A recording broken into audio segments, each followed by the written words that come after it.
10 راتیں، 10 وسیلے اور 10 حاجتیں، اپنی حاجتوں کا تصور، اپنی مشکلات کا تصور جن سے نجات چاہتے ہیں، اور اپنی پریشانیوں کا تصور جن سے چھٹکارا چاہتے ہیں، اور محبوب ہستیوں کا وسیلہ اور ان کے وسیلے سے دعا۔ حضرت عبداللہ بن عباس فرماتے ہیں کہ رسول اللہ صلی اللہ تعالیٰ علیہ وسلم نے فرمایا، دوسرے دنوں کا کوئی نیک عمل ایسا نہیں جو اللہ کو ان 10 ایام یعنی ذی الحجہ کے اعمال سے زیادہ محبوب ہو۔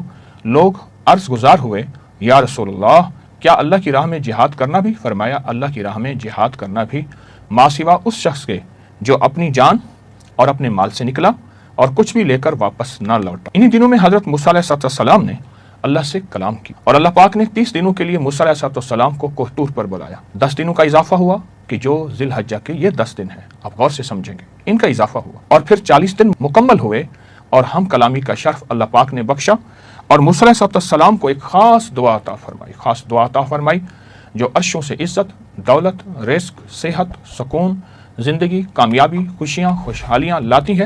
وہ دعا ہے، رب انی لما انزلت الی من خیر فقیر۔ میرے ساتھ پڑھیں گے، رب انی لما انزلت الی من خیر فقیر، رب انی لما انزلت الی من خیر فقیر، رب انی لما انزلت الی من خیر فقیر۔ ابو العاص رسول اللہ صلی اللہ علیہ وسلم کے داماد، حضرت زینب حضور کی دختر نیک اختر، ان کے شوہر محترم کا وصال ذی الحجہ کے مہینے میں ہوا، اور رسول اللہ صلی اللہ علیہ وسلم ان کے بیٹے عبداللہ سے بہت محبت کرتے تھے، اور حضور ان سے بہت محبت کرتے تھے، اور وہ حضور کے ساتھ کھیلتے، حضور ان سے کھیلتے۔ آج انہیں بھی ہم نے اعمال کا ہدیہ دینا ہے، اور ہمارے آج کے دوسرے پروگرام کا خاص عمل، خاص اسم اعظم، یا مقلب القلوب یا طبیب القلوب، یا مقلب القلوب یا طبیب القلوب۔ پھر پڑھیں، یا مقلب القلوب یا طبیب القلوب۔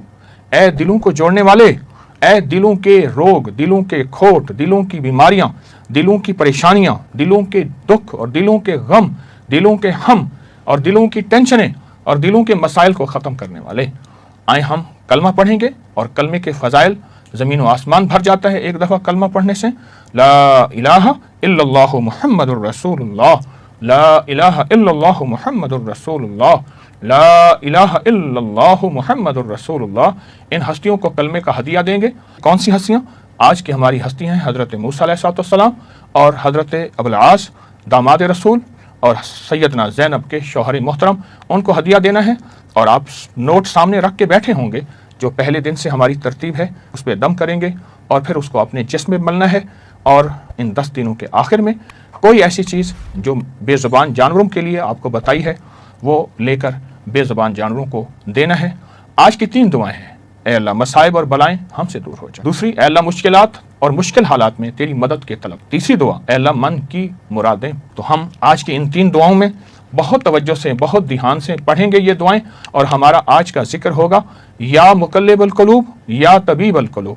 آئیں دعا کرتے ہیں ان مبارک راتوں میں، لیکن ایک چیز ہے، بہت یقین کے ساتھ، بہت سچے جذبے کے ساتھ دعا مانگیں گے، اور یقیناً قبول ہوتی ہے۔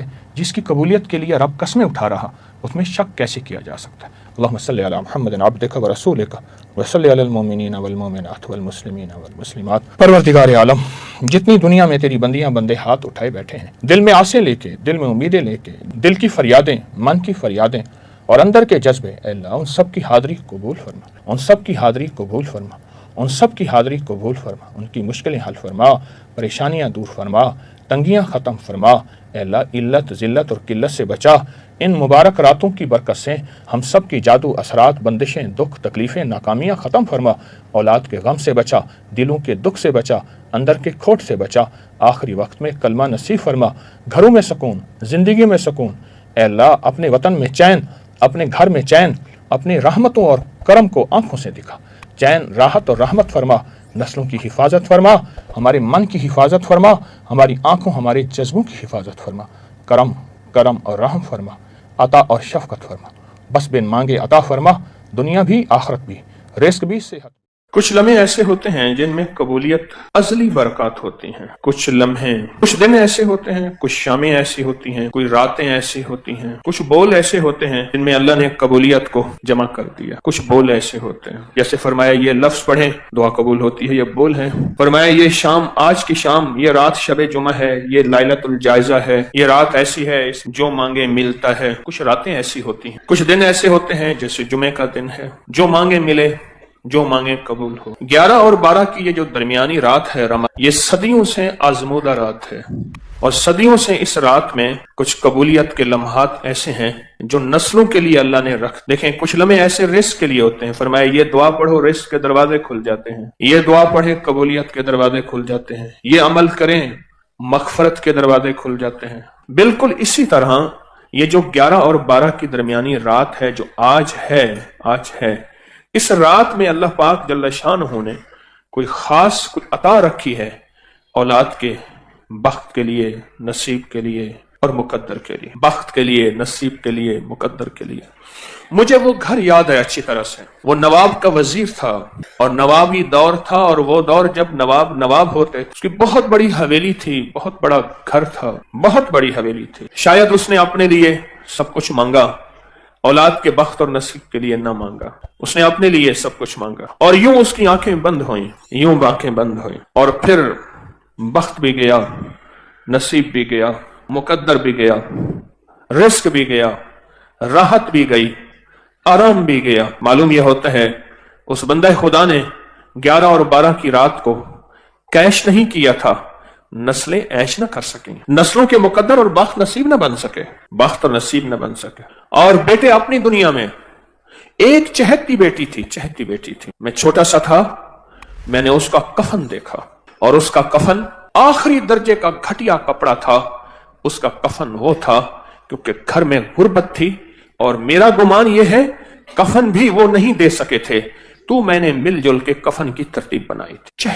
ایک چہتی بیٹی اور 2 بیٹے تھے، اور غربت ایسی آ گئی کہ ایک دفعہ گھر میں کچھ نہیں تھا، ایک دفعہ گھر میں کچھ بھی نہیں تھا۔ سوچتے دیکھا کہ یہ ڈیوڑی ہے، اس پہ بڑے بڑے موٹے گارڈر لگے ہیں لوہے کے، ان گارڈروں کو نہ بیچ دیا جائے۔ بندے کو لے آئے، کہنے لگے چھت کو توڑ دے، گرا دے، گارڈر لے جا، بول کتنے پیسے دیں گے۔ اس نے آدھی نہیں چوتھائی قیمت کہا، اتنے دوں گا، کہا ادھر لے پیسے دے، آج کی روٹی ہو جائے کل دیکھا جائے گا۔ میں نے وہ ڈیوری گری، گارڈر گرے، اور وہ سارا سنسان جگہ دیکھی ہے۔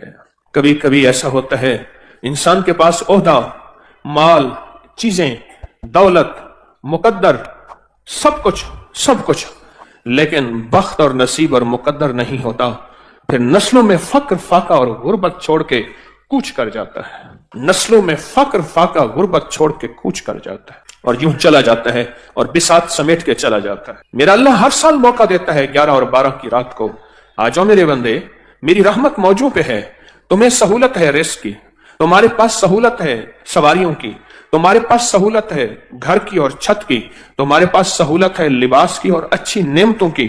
میرے بندے مجھے یہ بتا دو، تمہاری زندگی میں یہ سہولت رہے گی، یا تمہاری زندگی میں تمہیں فقر اور غربت دکھا دوں گا اور تنگدستی دکھا دوں گا، اور تمہاری زندگی میں تمہیں میں منگتا کر دوں گا۔ 100 روپے کا نوٹ تھا، 100 روپے کا بڑا نوٹ ہوتا تھا، لال بڑا نوٹ 100 روپے کا بند ہو گیا۔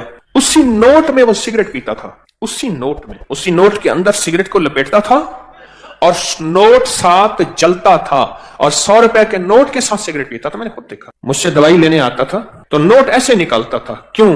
باپ کی جائیداد بیچتا رہا، ایک ہی بیٹا تھا، بیچتا رہا۔ کیوں؟ باپ نے مال بنایا تھا، جائیداد بنائی تھی، اس کے لیے اونٹ، اس کے لیے گائیں، اس کے لیے بھینسیں، اس کے لیے باڑے، اس کے لیے کوٹھیاں، اس کے لیے گھر۔ ایک جو بیٹا تھا اس کے لیے زمینیں، نوکر چھوڑ کے باپ گیا، اور باپ خوش گیا کہ بیٹا میں تجھے بخت دے کے جا رہا ہوں، دولت دے کے جا رہا ہوں، مال دے کے جا رہا ہوں۔ لیکن نہیں، باپ نے اس کو دولت دی تھی، مال دیا تھا، بخت نہیں دیا۔ 100 روپے کے نوٹ میں سگریٹ پیتے میں نے دیکھا، نوٹ صاف جل جاتا تھا، لوگ حیران ہوتے تھے۔ اس دور میں جب 1 روپے کے 16 سگریٹ آتے تھے، 1 روپے کے 16 سگریٹ آتے تھے اچھی برانڈ کے، وہ اس 100 روپے کے نوٹ میں سگریٹ پیتا تھا۔ پھر سب کچھ لٹ گیا، سب کچھ ختم ہو گیا۔ پھر ایک وقت دیکھا کہ اس نے بازو پہ زخم کیے ہوئے تھے، ادھر بھی، اور کہتا تھا لوگوں آنا دے دو، اور لوگ اس کے زخمی جسم کو دیکھ کے، جس میں پیپ بہتی تھی، جس میں خون بہتا تھا، اس کو آنا دے دیتے تھے۔ ایک فرشی وانڈ ہے، ایک فرشی تقسیم ہے، ایک عرشی تقسیم ہے۔ ہم فرشی تقسیم پہ مطمئن ہو جاتے ہیں، یہ اس بیٹے کا حصہ، یہ میرا مرجی، یہ اس کا حصہ، یہ میرے بڑھاپا، یہ میری زندگی، یہ اس کا حصہ، یہ ہم تقسیم کر دیتے ہیں۔ لیکن یہ ہماری تقسیم بعض اوقات عرشی نظام کے موافق نہیں ہوتی، مخالف ہوتی ہے۔ عرش والا کہتا ہے ٹھہر جا، تو نے اس کے لیے سب کچھ مانگا، بخت مقدر نصیب نہیں مانگا، وہ میرے پاس ہے، پھر میں یا تیری زندگی میں یا تیری زندگی کے بعد میں اسے ذلیل خوار منگتا کر کے دکھاؤں گا۔ اندرون سندھ کی بات ہے کہ اس نے بیٹیوں کی شادیاں نہ کی، اور صرف اس لیے نہ کی کہ جائیداد تقسیم ہو جائے گی، میری دولت، میرا مال، میری زمینیں کسی اور کے پاس چلی جائیں گی، بیٹیوں کی شادی ہوگی، داماد حصہ مانگیں گے یا بیٹیاں حصہ مانگیں گی، نام ہی مانگے مجھے دینی پڑے گی۔ شادیاں نہ کی۔ باپ کا آخری وقت آیا، موت کی کشمکش تھی۔ باپ سے کہا با ساری عمر آپ کی خدمت کرتی رہی، آج ہمارے لیے ایک دعا کر دو، ہم دعا کرتے ہیں، آپ آمین کہہ دیں۔ باپ نے کہا بیٹا میرا آخری وقت ہے، آپ خدمت کرتے رہے، آپ دعا کرو، آمین کہیں۔ بیٹیوں نے مل کے دعا کی، اے اللہ ہمارے باپ کو جہنم دے دے۔ باپ نے کہا آمین اور مر گئے۔ اور پھر بیٹیاں جاتی تھیں، روز باپ کی قبر پہ لانتے مار کے آتی تھی۔ ایک دفعہ جھگڑا ہو گیا، جس نے دیکھا مجھے اس نے بتایا، معتبر آدمی نے کہا جھگڑا ہو گیا، یہ کیوں کر رہے ہو؟ انہوں نے کہا ہمارا باپ ہے، تمہارا کیا تعلق ہے؟ سب کچھ پایا، سب محنت کی، پر ان راتوں میں، ان لمحوں میں، جن راتوں میں کائنات کے راز ملنے ہیں، جن راتوں میں کائنات کے مقدر بٹنے ہیں، جن لمحوں میں اللہ کا تعلق نصیب ہونا ہے، اور جس وقت میں اس کا فیضان اور کرم عرشوں سے فرشوں پہ آنا ہے۔ آج بھی کتنے لوگ ہیں جن کو 11 اور 12 کی رات کا کوئی پتہ نہیں، کتنے لوگ ہیں جن کو 11 اور 12 کی رات کی کوئی خبر نہیں، اور جن کو 11 اور 12 کی رات کا کوئی احساس نہیں ہے۔ اس رات کی طاقت کیا ہے؟ یہ میں نے نہیں بنائی، مستند کتابوں میں محدثین فقہا نے صدیوں سے اس رات کے عمل کی طاقت، اس رات کے عمل کی تاثیر اور اس رات کا عمل کا آزمودہ ہونا یہ صدیوں سے چلا آ رہا۔ اس فقیر کو اللہ نے توفیق دی، اس بھولی بسری کہانی کو پھر سے زندہ کر دیا۔ میں نے خود نہیں بنائی، وہ بھولی جو کہانی تھی، وہ بھولا قصہ تھا، وہ بھولا نظام تھا، اس کو پھر سے زندہ کرنے کی کوشش کی کہ امت اور انسانیت کو خیر ملے، امت اور انسانیت کو نفع ملے، اللہ کی مخلوق کو فیضان اور برکات کے دروازے کھلیں۔ ورنہ سچ پوچھیں، گردش ایام جو آج مہنگائی ہے، آج سے 2-4 سال پہلے کسی نے نہیں سوچی تھی، اور اس کے آگے کیا ہونا ہے، کہاں تک ہم جائیں گے، کہاں تک ہم پہنچیں گے، اس سے آگے زندگی کیسے گزرے گی، حالات کیسے گزریں گے، کوئی خبر نہیں۔ پر جس کے لیے عرشوں سے فیصلے ہو چکے ہیں نا، جس سے کے لیے غیبی نظام عرشوں سے بن چکا ہے، اس کو کوئی پرواہ نہیں ہے، اس کا اللہ ہے، اور اللہ کفیل بھی ہے، وکیل بھی ہے، حافظ بھی ہے، حفیظ بھی ہے، ناصر بھی ہے، نصیر بھی ہے۔ ایک بزرگ فرماتے ہیں قحط کا زمانہ تھا، لوگ مٹھی گندم اور جو کو ترس رہے تھے۔ میں نے ایک باندی کو دیکھا، گنگناتی ہوئی گلی میں جا رہی ہے، چہرے پہ کوئی فقر، غربت، تنگدستی کا کوئی احساس نہیں ہے۔ میں نے کہا اللہ کی بندی، لوگ بھوکے مر رہے ہیں، تو گنگناتی ہوئی جا رہی ہے، تجھے کوئی احساس نہیں؟ کہا، جواب سنیں، کہا میرے آقا کے پاس غلے کے گودام اور کوٹھے بھرے ہوئے ہیں، مجھے کیا پریشانی ہے، مجھے کون سا خوف ہے، مجھے کیا غم ہے، میرے آقا کے پاس غلے کے گودام اور کوٹھے بھرے ہوئے ہیں۔ کہا میں سن کے حیران ہوا، اس کو اپنے آقا پہ اتنا یقین ہے، مجھے تو اپنے آقا پہ اتنا یقین نہیں ہے۔ اس کا آقا وہ ہے ایک بندہ ہے جس کو موت ہے، اور میرا آقا وہ ہے ایک رب ہے جو موت سے پاک، فنا سے پاک، زوال سے پاک، بھوک سے پاک ہے۔ اس کے پاس عطا ہی عطا ہے، اس کے پاس عزت ہی عزت ہے، اس کے پاس وقار ہی وقار ہے، اس کے پاس شان و شوکت ہی شان و شوکت ہے۔ میرا آقا تو وہ ہے، میرا آقا تو وہ ہے۔ مجھے ایک صاحب کہنے لگے، ہم ابھی چھوٹے تھے تو 11 اور 12 کی رات کو ہم بہن بھائیوں کو ہمارے والد کہتے تھے یہ نفل والا عمل کرنے۔ کتنے نفل پڑھنے ہیں؟ 12، یہ پڑھ لیں۔ کہا کہ میری ایک بہن پڑھتی تھی، باقی کوئی نہیں پڑھتا تھا، والدین پڑھتے تھے، دعا کرتے تھے، باقی کوئی نہیں پڑھتا۔ عمر بڑی ہوئی، رشتوں کی ترتیبیں بنی، رشتوں کا نظام بنا۔ وہ جو میری بہن جو نفل پڑھتی تھی، اس کے لیے ایک غریب کا رشتہ آیا۔ ماں کہنے لگی بیٹی نفل تو ہی پڑھتی تھی اور رشتہ ہی تیرے لیے غریب کا آ گیا، مناسب رشتہ ہے بیٹی، تیری جا مقدر نصیب ہے۔ اماں نے شادی کر دی، شادی ہو گئی، باقی جتنے رشتے تھے سب خوشحال تھے، اور وہ بیٹی غربت میں گئی۔ کہا کہ غربت کے اس نے صرف 2 سال، 2.25 سال دیکھے۔ 2 سال کے بعد قدرت کا ایسا کوئی نظام چلا، ان کے پاس جائیداد، مال اور چیزیں خود بخود ایسے آنا شروع ہو گئے۔ اس کا حصہ تھا، اس کے پاس آ گیا، اس کا نظام تھا، اس کے پاس آ گیا، فلاں بندے کا مال تھا، مال میرا ہے، کاروبار تیرا ہے، مل کے کرتے ہیں۔ اس کے پاس اصل میں بخت اور مقدر تھا، اس کے ہاں جو بھی اس کا نام ہوتا وہیں برکت کے دروازے کھل جائے۔ حتیٰ کہ یہاں تک کہا کہ اس بیٹی کا نام پرچی میں لکھ کر اس کے اوپر ٹیپ لگا کے جس کاروبار میں رکھتے تھے اس کاروبار میں بخت لگ جاتے. اور پھر اللہ نے ایک نظام دیکھا انوکھا، یوں یہ بیٹی غربت سے عروج کی طرف جاتی گئی اور وہ جو عروج والے ہیں وہ زوال کی طرف جاتے گئے. اور قدرت نے وہ وقت بھی دیکھا، آسمان نے وہ نظام بھی دیکھا اور قدرت نے وہ وقت بھی دیا کہ پھر یہی بیٹی تھی اپنے سامان